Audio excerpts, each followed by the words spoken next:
Welcome to the next module of Design to Prevent Fire and Explosion. Up till now, we have studied about the various purging methodologies through which we can inert any workplace where the chances of flammable vapors are on the higher side. Now, in this particular module, we will discuss about the static electricity, what is the static charge, electrostatic discharge, what is the impact of a streaming current, electrostatic voltage drop, capacitance, and how to control the static electricity. Now let us have a look about the static electricity. This is a common ignition source within chemical plant is a spark resulting from a static charge built up and sudden discharge. Static electricity is perhaps the most elusive of ignition sources. And remember, we cannot avoid the generation of ignition sources, and the static electricity is one of the foremost destructive mode of ignition source. So, despite considerable efforts, serious explosion and fires caused by static ignition continue to plague the chemical process industry. Now, a static charge built up is a result of physically separating a poor conductor from a good conductor or another poor conductor. So, this is the brief outlay of the static electricity. Now, question arises that how static electricity is created or generated. Now, friction is one of the foremost source of generation of static electricity.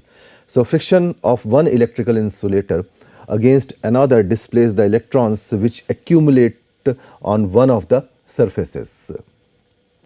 Mother Nature doesn't like electrical imbalance, and the physical world is intended to be the electrical neutrality. So, Mother Nature will adopt the process of remedy of the problem if you don't. So, arcing can either ignite or a gaseous mixture or a shock worker. So, Mother Nature definitely attempt to neutralize any kind of charge imbalance within the system. So, once static electricity or static charge is created, it doesn't go away. It will not conduct away since it is sitting on a non-conducting material, and that's why it is called the static electricity or static charge. So, it must be deliberately dissipated with the variety of tools available, or otherwise the nature will do on its own.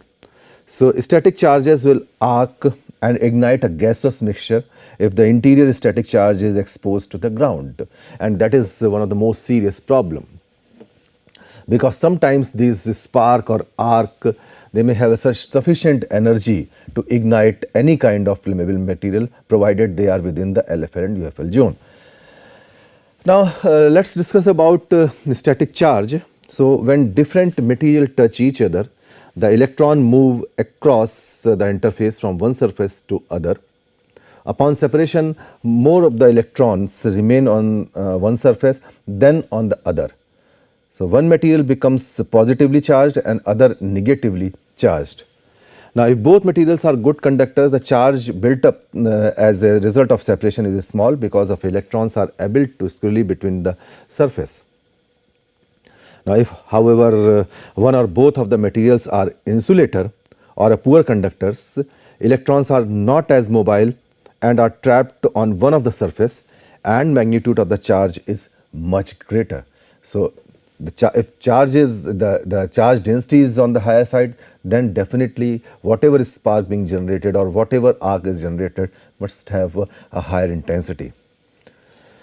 Now, there are certain examples like walking across a rug, placing different material in a tumbler dryer, removing a sweater and combing hair, and especially the dry hair. So, whenever there is a friction, then the charge accumulation or the generation of the charge is on the proximity.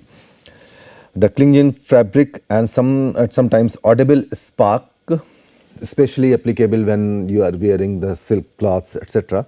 Leaking steam that contacts the underground conductors, pumping a non-conductive liquid through a pipe, mixing immiscible liquid, pneumatically conveying solids. So, these are some of the examples through which the static charge may generate, may accumulate, may transfer.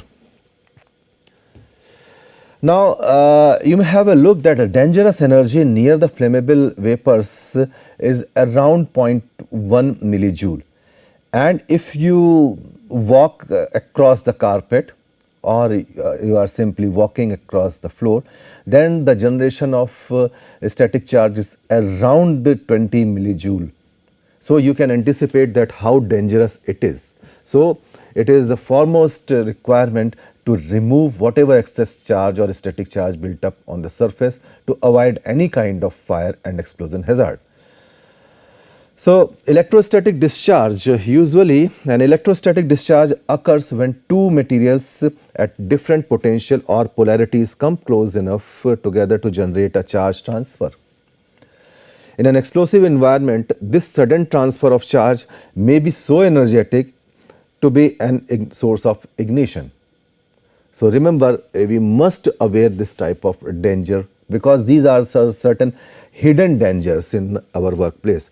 To prevent these ignition, one must understand that how charge accumulate on an object, that is required, how charge is discharged by means of charge transfer, how to estimate the resulting energy discharge in relation to minimum ignition energy of the explosive environment. So we must answer, and we must know the knowledge of these questions. Now, sometimes we may experience the electrostatic leak. So question arises that what is an electrostatic leak? The charge conditions across the pipe wall can increase high enough to exceed material breakdown, and this breakdown phenomena produces a small burned hole about the size of a pinhole through a pipe wall that can leak the minute quantities of gases.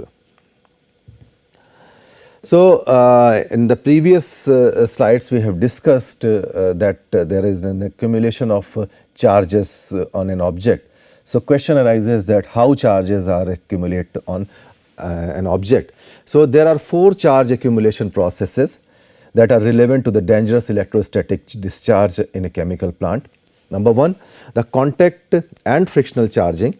So, when two materials, with one being an insulator, are brought into contact, a charge separation occurs at the interface.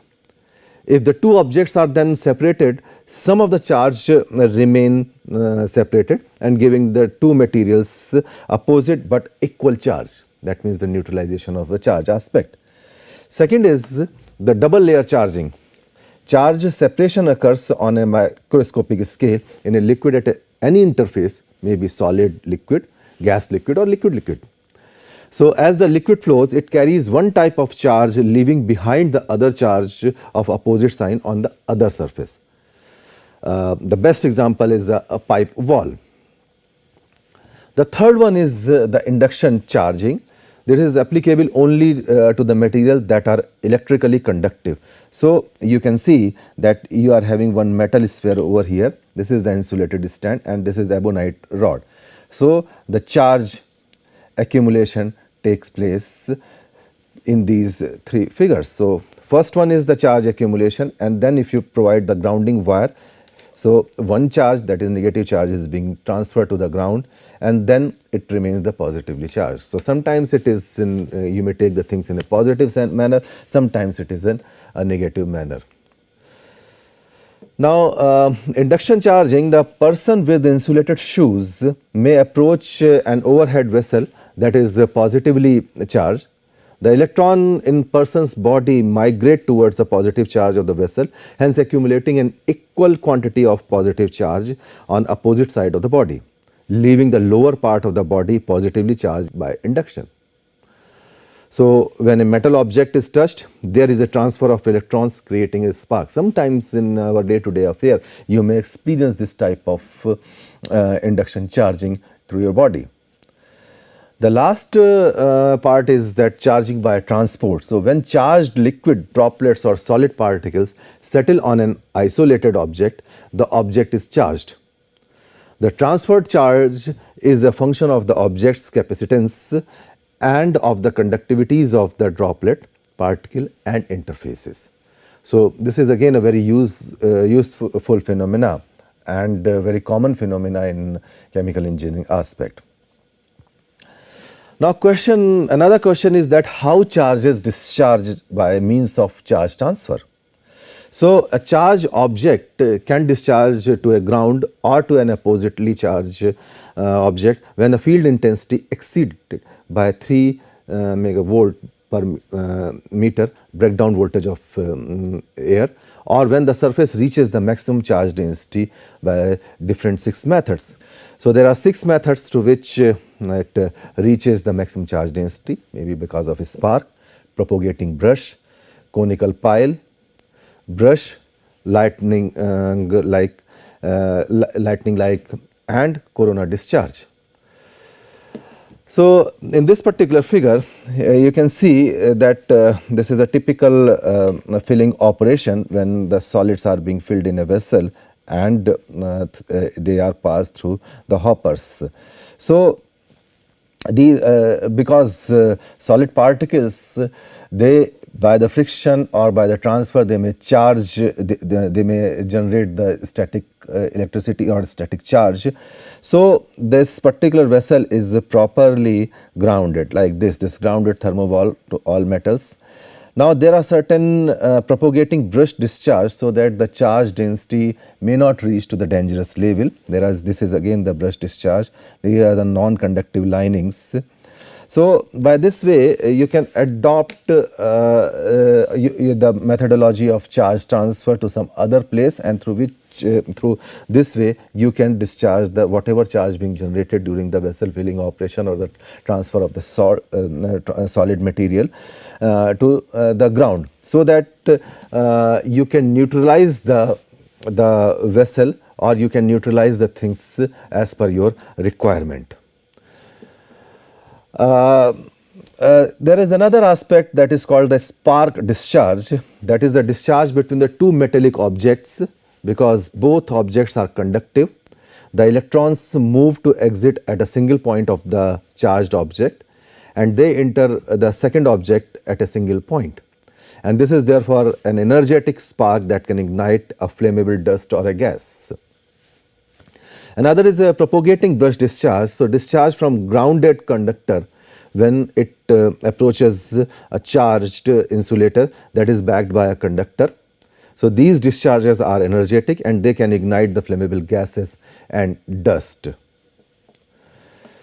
Another is the conical pile discharge. This is a form of a brush type discharge that occurs at the conical surface like we have seen in the previous figure of a pile of a powder. The necessary condition for discharge are a powder with a very high resistivity, a powder with the coarse particle, a powder with a high charge to mass ratio, filling rates about 0.5 kilogram per second. So these because the filling rate is on the higher side, so the charge density or the charge accumulation or generation of charge would be on the higher side. So these are the relatively intense discharge with energies up to several hundred millijoules, and therefore they can ignite flammable gases and dust. Now brush discharge, the discharge between a relatively sharp pointed conductor, usually the radius of about 0.1 to 100 millimeter, and either another conductor or a charged insulated surface. This discharge radiates from the conductor in a brush like configuration, and this discharge is less intense compared with that point to point spark discharge, and it is unlikely to ignite dust. However, brush discharge can ignite flammable gases. So the gravity is on the higher side. Another method is lightning like discharges, that is discharge from a cloud in the air over the powder. It is known from the experiments that lightning like discharge do not occur in vessel with volume less than 60 meter cube or in silos where diameter is less than 3 meter. There is currently no physical evidence that lightning like discharges have resulted in industrial deflagration. The corona discharge, it is similar to the brush discharge. The electrode conductor has a sharp point. The discharge from such an electrode has sufficient energy to ignite only the most sensitive gases. like hydrogen. So here you can see the accumulation of charges. So this is a non-conductor. Another concept is the streaming current, and especially when you are transferring any flammable material from one place to another place, the concept of streaming current plays a very vital role. So a streaming current is the flow of electricity produced by transferring electrons from one surface to another by flowing fluid or solid, especially valuable when you are transferring hydrocarbon from one place to another place. So when a liquid or a solid flows through a pipe like metal or a glass, an electrostatic charge develops on the streaming material. So this current is analogous to a current in an electrical circuit. So sometimes you may need to encounter the things related to the relaxation time, the time for charge to dissipate by leakage. So the concept of this relaxation time is again important.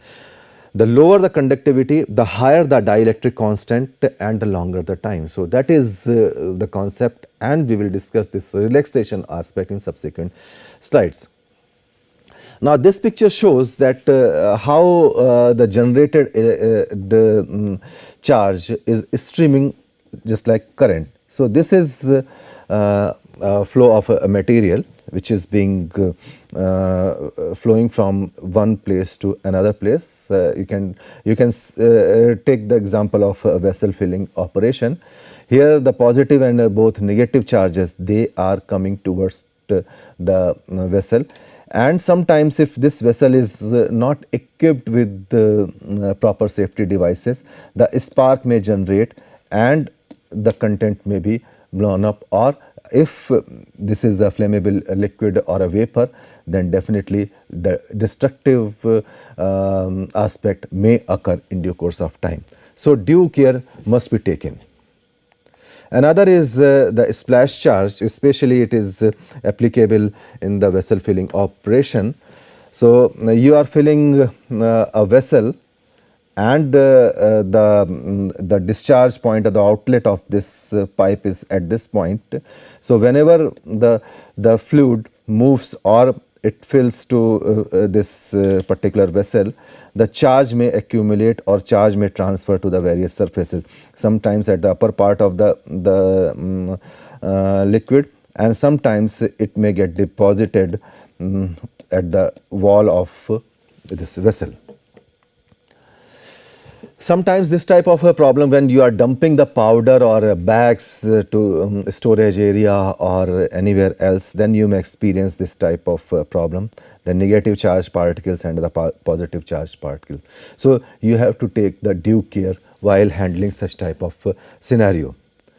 This is a very common aspect, that is a contact and frictional charging. So when you are moving across any surface, maybe floor, maybe carpet, maybe grass, etc., based on the material of your sole, the charge may accumulate or charge may generate.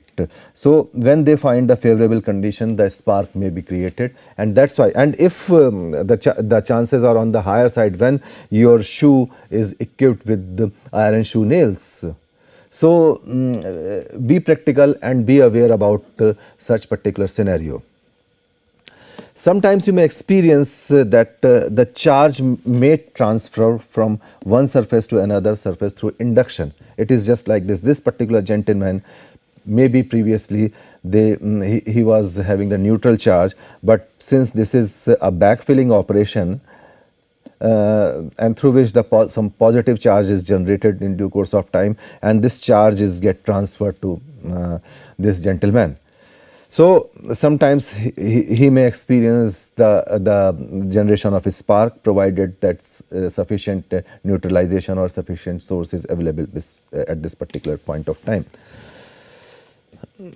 Sometimes the accumulation of charge may take place in a static vessel, where the charge in and a charge out may be in the neutral side. So sometimes you may experience the accumulation of charge within the vessel without the reason unknown, and sometimes it may pass on to some other surface. Now this is again the electrostatic. Sometimes the electrostatic voltage drop may create a problem. especially when you are adopting the concept of vessel filling operation. Now this is the glass lined pipe with a certain fluid is flowing through this glass lined pipe, and this pipe is connected to this vessel, where this vessel is being filled by this particular pipe. Now this is a glass lined or glass vessel, and some positive charge being generated through the flow of this particular fluid, and it is being transferred to this glass lined vessel. Now if you have taken the due care, then this may be grounded or this may be bonded with some other for the neutralization, and indeed you require to ground this particular glass lined vessel also. So the fluid flows through the feed line and drops into the tank, and a streaming current that is represented by IS built up the charge and voltage in the feed line to the vessel and in the vessel itself. So voltage from the electrical ground in the metal line to the end of the glass pipe is calculated through this formula, V is equal to IR, that is the common formula. So V is equal to ISR, or resistance is calculated through this formula. So as the area of conductor increases, the resistance decreases, and if the conductor length is increases, the resistance increases. That is the common physics phenomena. Let's have a discussion about the capacitance, that is the buildup of a charge on one surface relative to another surface produces a capacitor. The capacitance C of a body is denoted by C is equal to Q upon V. V is the voltage and Q is the charge. The capacitance of a spherical body is determined through this formula. Now for two parallel plates, you can find out the capacitance with the help of this formula, where epsilon r is the relative dielectric constant, that is unitless. Epsilon naught is the permittivity, usually at around 8.85 into 10 to the power minus 12 coulomb square per Newton meter square.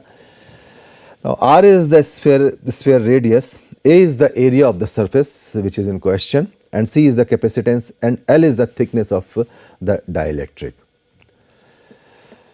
Now we must discuss about the controlling static electricity aspect.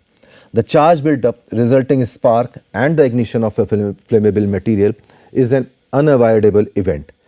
Now if control methods are not properly used, then the results could be more destructive.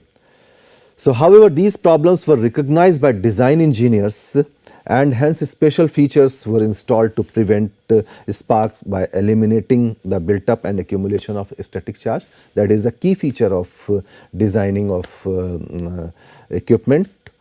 Then ignition by inerting the surroundings. So we have discussed the inerting methodology in the previous module. So in case if you cannot avoid the generation of a charge, then you must adopt the inerting methodology, so that the LFL and UFL limits cannot be reached.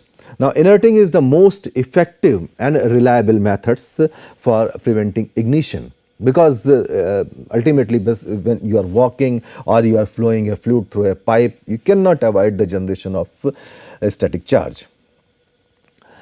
Now how we can control the static electricity? This is one of the methodology that this rough diagram depicts that how we can control. Now here there are certain vessels, they are stored, and you can connect these vessels through either grounding or a bonding. So these are, you can see that these are the connected through like this. So this is the method of bonding, through which you can bond each other and then adopt the grounding. This is the fasten ground cable to rack. Now this is you can see that here is the grounding. So bonding and grounding, these two are a very effective methodology to prevent the hazard of static electricity. Now there are certain important summary points which we have to look, that ground and bond prior to any transfer, because you don't have any clue about that how much static charge is being accumulated over the surface. Non-conductive fluids are more likely for static generation. Bottom filling or a top filling using dip tubes, dip tube less static generation. Dip tube is just like that. If suppose you are filling any vessel, so if you have a tube like this that may be just a few inch above the bottom of the vessel, so it may create a less problem of generation of static electricity compared to this tube where you are having a tip at bit higher point. So the charge may find more larger area for generation. Slow filling will generate less static electricity than rapid filling. It's quite obvious, we have discussed in the previous slides. Magic number: slow start velocity of 3 feet per second until loading lens is submerged. Spray filling: keep nozzles from extending into the container to avoid pulling in air and creating flammable vapor mixture.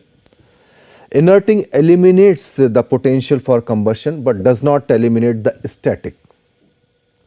So, you avoid the formation of the combustible zone because you cannot eliminate the generation of static electricity charges. Padding with nitrogen may not achieve the same full potential. Sometimes it's effective and sometimes it's not. So, in this particular module we have discussed the static electricity generation, what are the theoretical aspect of these static electricity and how we can avoid the destructiveness of this static electricity. For more studies, you can have a look of these references. Thank you very much.